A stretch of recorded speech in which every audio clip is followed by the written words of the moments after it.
Halo Sobat Bakti, kali ini kita akan membahas topik yang sedang hangat di dunia pekerjaan, yaitu tentang outsourcing Indonesia di tahun 2024. Outsourcing ini sering jadi perdebatan, baik dari sisi pekerja maupun dari sisi perusahaan.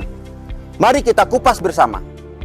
Belum masuk ke topik utama, kita harus paham dulu apa itu outsourcing. Secara sederhana, outsourcing adalah sistem kerja di mana perusahaan menyerahkan sebagian pekerjaannya atau fungsi tertentu ke pihak ketiga. Yang biasanya adalah perusahaan outsourcing ini bisa mencakup berbagai jenis pekerjaan, mulai dari tenaga kebersihan, tenaga keamanan, maupun IT.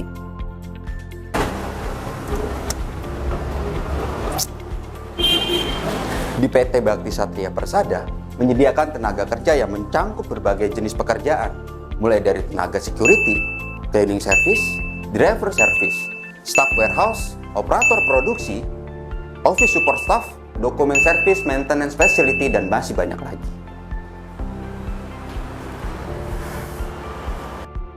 Di tahun 2024, ada beberapa perubahan kebijakan terkait outsourcing di Indonesia.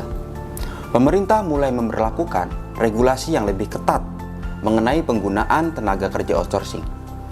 Peraturan ini bertujuan untuk memberikan perlindungan lebih bagi para pekerja.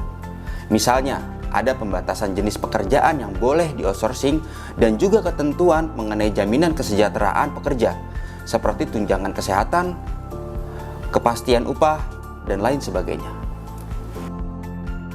Perubahan ini memiliki dampak ganda.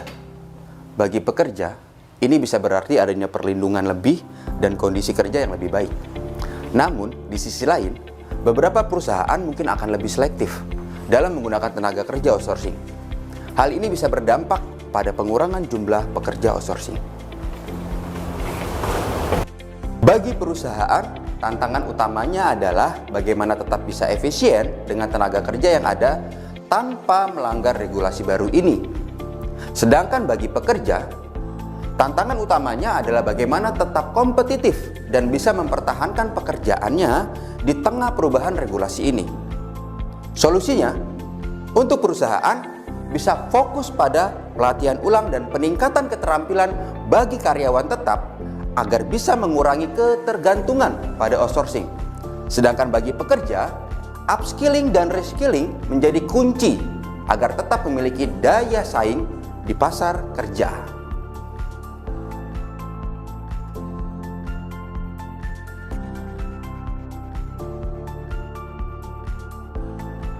Di tengah perubahan regulasi ini, harapannya adalah tercipta ekosistem kerja yang lebih sehat dan adil bagi semua pihak, baik pekerja maupun perusahaan.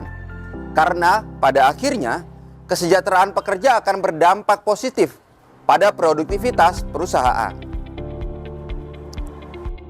Itulah sedikit ulasan tentang outsourcing di Indonesia tahun 2024. Jangan lupa untuk terus update informasi terkait dunia kerja agar kita bisa lebih siap menghadapi perubahan yang ada. Sampai jumpa di topik selanjutnya.